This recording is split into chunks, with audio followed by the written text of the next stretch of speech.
Hi friends, good morning. एक बार फिर से आप सभी का हार्दिक स्वागत है। सुप्रभात। दोस्तों, कैसे हैं आप लोग? भारतीय संविधान की श्रृंखला के अंतर्गत लास्ट क्लास में चर्चा हुई थी राज्यसभा और लोकसभा के एक कंपेरिजन, एक कॉम्पिटिटिव जो तुलनात्मक अध्ययन हमने किया था, उस पर चर्चा की गई थी। उम्मीद है कि वो वीडियो आपने पसंद किया होगा। बहुत ही आपके व्यू मिले हैं, बहुत ही आपने लोग लाइक किया है और शेयर भी किया है, तो अच्छी बात है। इसके लिए आप धन्यवाद के पात्र हैं। दोस्तों, आपने यदि वो वीडियो देखा है, अच्छी बात है, उसका प्रॉपर नोट तैयार करिएगा और उसको अच्छे से तैयार करिएगा। अगर मान लीजिए किसी कारणवश वह वीडियो आप नहीं देख पाए हैं, अगर वह किसी कारणवश वह वीडियो आपने नहीं देख पाया है, तो उसका ऊपर आई बटन में इसका जो लिंक आपको दे रहा हूं, उस वीडियो को जरूर देखिएगा। बहुत ही इंपॉर्टेंट वीडियो है। यहाँ से एग्जाम में क्वेश्चन 100% पूछे जाने की संभावना रहती है ना। आज का एक छोटा सा टॉपिक होगा जिसके अंतर्गत हम चर्चा करेंगे विभिन्न संसदीय समितियों के बारे में।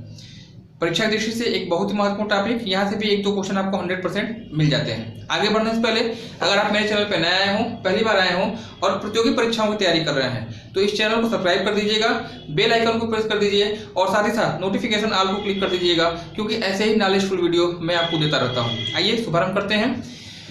यहाँ पर जो भारत की संसद है, संसद भाई इतना बड़ा क्षेत्र है, काफी बड़ा काम उसका होता है। तो कार्यों के निपटारा के लिए जो है संसद के द्वारा विभिन्न प्रकार की समितियां बनाई जाती हैं, और जिसमें से सभी समितियों को पढ़ना तो महत्वपूर्ण नहीं है, लेकिन कुछ ऐसी समितियां हैं जहां से एग्जाम में क्वेश्चन पूछे जाने की संभावना ज्यादा रहती है।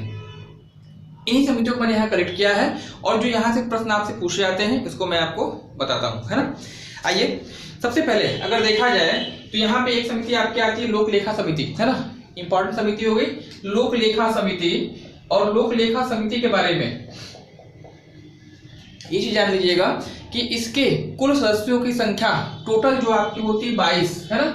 22 सदस्य जो आपके होते हैं इसमें, और इस 22 में से 15 सदस्य जो है लोकसभा से होंगे, यानी निम्न सदन से होंगे, और 7 सदस्य जो है आपके राज्यसभा से होते हैं। क्योंकि शक्तियों के मामले में लोकसभा क्या है, राज्यसभा की अपेक्षा ताकतवर है, इसलिए अधिक सदस्य जो है इसमें लिए गए हैं। कहां से? लोकसभा से, है ना। तो जो आपकी लोक लेखा समिति है, और लोक लेखा समिति में टोटल 22 मेंबर होंगे। 22 में से आपके 15 सदस्य जो होंगे वो लोकसभा के हैं, निम्न सदन के, और 7 सदस्य आपके राज्यसभा के हैं, यानी उच्च सदन के हैं। जो कार्यकाल इसका होता है, कार्यकाल जो होता है 1 वर्ष का होता है, यानी टोटल लोकसभा कार्यकाल 5 वर्ष। तो 5 वर्ष के कार्यकाल के दौरान 5 लोक लेखा समिति बनाई जाती है, और हर का जो कार्यकाल होगा वह 1 वर्ष का होगा, यानी 1 वर्ष के बाद इनकी वैलिडिटी क्या होती है, समाप्त हो जाती है। कार्य इनका क्या होता है? तो भारत सरकार के विनियोग लेख और उन पर नियंत्रक एवं महालेखा परीक्षक की जो प्रत्यावेदन होते हैं उनकी जांच करना जो इसका कार्य होता है। और यही कारण है कि नियंत्रक एवं महालेखा परीक्षक को लोक लेखा समिति का आंख और कान भी कहा जाता है। मैंने आपको बताया था, अगर आपको याद हो, जब भारत के सीएजी यानी कंट्रोलर एंड ऑडिटर जनरल की अगर बात मैं कर रहा था, आपको पढ़ा रहा था, तो वहां मैंने बताया था कि भारत के नियंत्रक एवं महालेखा परीक्षक की जो नियुक्ति होती है अनुच्छेद 148 के तहत होती है भारत के राष्ट्रपति के द्वारा, और इन्हें जो है लोक लेखा समिति का आंख और कान भी कहा जाता है ना। तो इसको ध्यान रखिएगा, परीक्षा दृष्टि से इंपॉर्टेंट होगा। चलिए, ये तो हो गई लोक लेखा की बात। प्राक्कलन समिति, ये भी इंपॉर्टेंट समिति होगी। इसमें कुल मेंबर जो है, कुल मेंबर आपके 30 होंगे, 30 मेंबर हैं। और सबसे महत्वपूर्ण बात यह है कि इसमें सभी के सभी सदस्य लोकसभा से होते हैं। 300 सदस्य जो हैं वह लोकसभा से होते हैं। इसमें कोई भी राज्यसभा का रिप्रेजेंटेटिव नहीं होता है, प्रतिनिधि नहीं होता है। एक ऐसी समिति जिसमें पूर्ण रूप से लोकसभा का रिप्रेजेंटेटिव होते हैं, यानी प्रतिनिधि होते हैं, इनको ध्यान रखिएगा। और इसका भी कार्यकाल जो है 1 वर्ष का होगा, है ना। सरकारी उपक्रम समिति, इसकी सदस्यों की संख्या 22, जैसे आपका लोक लेखा समिति में 22 सदस्य से, 15 सदस्य लोकसभा से और 7 सदस्य राज्यसभा से, वैसे ही जो है यहाँ पे आपका 22 मेंबर होंगे सरकारी उपक्रम समिति में। और इसमें भी वही क्लासिफिकेशन होगा, 15 लोकसभा और 7 जो है राज्यसभा के मेंबर होते हैं, है ना। ये तीनों ही समितियां, चाहे लोक लेखा समिति हो, चाहे प्राक्कलन समिति हो, और चाहे सरकारी उपक्रम समिति हो, ये तीनों किस प्रकार की समितियां आपकी आएंगी? तो वित्त समिति, ये सभी जो है संसद की वित्त समितियां हैं और कार्यकाल सभी का 1 वर्ष होगा और सभी में संख्या आपको याद रखनी होगी। प्राक्कलन समिति जिसमें 30 मेंबर होते हैं और तीसों के तीसों जो है वो लोकसभा के होते हैं। लोक लेखा समिति जिसमें टोटल 22 मेंबर होते हैं, 22 में से 15 लोकसभा के और 7 राज्यसभा के। और सरकारी उपक्रम समिति जिसमें टोटल 22 मेंबर होंगे और इसमें भी 15 आपके लोकसभा के और 7 जो आपके शेष जो बच रहे हैं 7 जो बच रहे हैं वह राज्यसभा के होंगे। तो ये 3 समितियां रही, परीक्षा की दृष्टि से इंपॉर्टेंट है, यहाँ से पूछे जाने की संभावना आपकी ज्यादा होती है। आप लोग के होमवर्क के लिए मैं कुछ समितियां बता रहा हूँ, हालांकि संसदीय समितियां वो नहीं है, हालांकि वो संसदीय समितियां नहीं है, आपको उनके अध्यक्ष का नाम बताना होगा। इनका संबंध जो है संविधान से है, संवैधानिक समितियां हैं। कौन कौन सी हैं देख लीजिएगा, इसका आप मुझे बताइएगा। एक तो आपकी है प्रारूप समिति, प्रारूप समिति। एक है आपका झंडा समिति।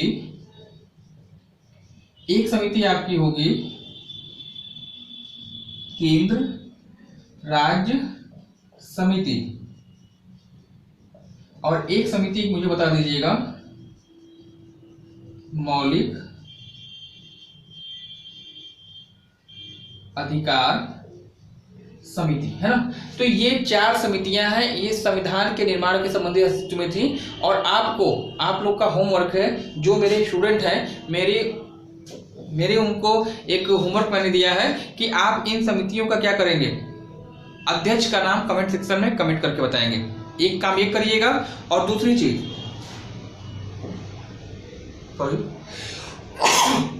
सॉरी ये 4 संवैधानिक समितियां हैं, इनके अध्यक्ष का नाम आपको बताना है कमेंट सेक्शन में। मैं आप लोग कमेंट देखता हूं और ये भी देखता हूं कि आप प्रॉपर पढ़ रहे हैं अथवा नहीं पढ़ रहे हैं, है ना।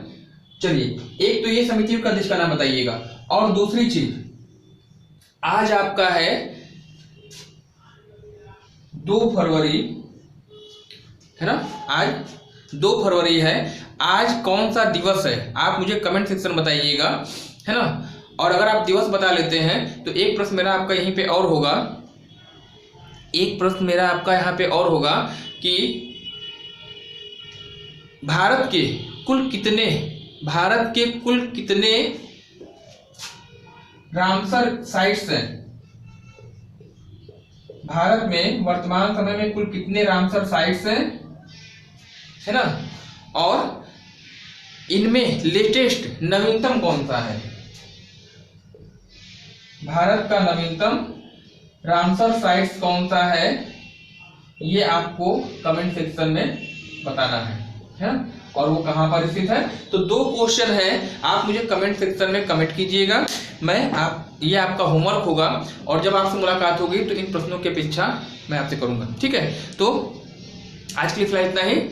अगर आप चैनल पहली बार आए हो, चैनल को सब्सक्राइब करके बेल आइकन को जरूर प्रेस कर दीजिएगा, क्योंकि ऐसे ही हेल्पफुल कंटेंट जो है आपको मैं देता रहता हूं और ये कंटेंट आपको तभी मिलेंगे जब आपका नोटिफिकेशन ऑल पर आपने क्लिक किया होगा, अदरवाइज आपको ये कंटेंट नहीं मिलेंगे।